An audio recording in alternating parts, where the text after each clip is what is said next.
Men azır balam oruq şu Oş областной больницада жатабыз. 2 айлыгында диагноз коюлган, ошо кечен размерден чоңоюп кетти деп. Азыркы диагноз ошо токсический гепатит, ошо хронический гепатит. Уже цирроз печеньге өтүп атат. Цирроз печень деген диагноз бар. Бала өзү ушундай активный жакшы жүрө берет, бирок ичи шишип кете берет. Анан мындай ичи чоңоюп кете берет да. Азыр печени дагы аябай чоң. Иштери ушундан мына азыр веналарда кичине кайтып калды, азыр компенсация уколдор менен. Бул биздин кылып аткан лечениялар ошо боорду сактап калып, временно ошондой симптоматический лечениясы болуп атат да. Канча жашабасын операция жасатышка мажбур.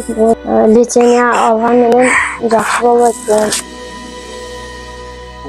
Буга чейинки балдар, 2 балам чарчап калган.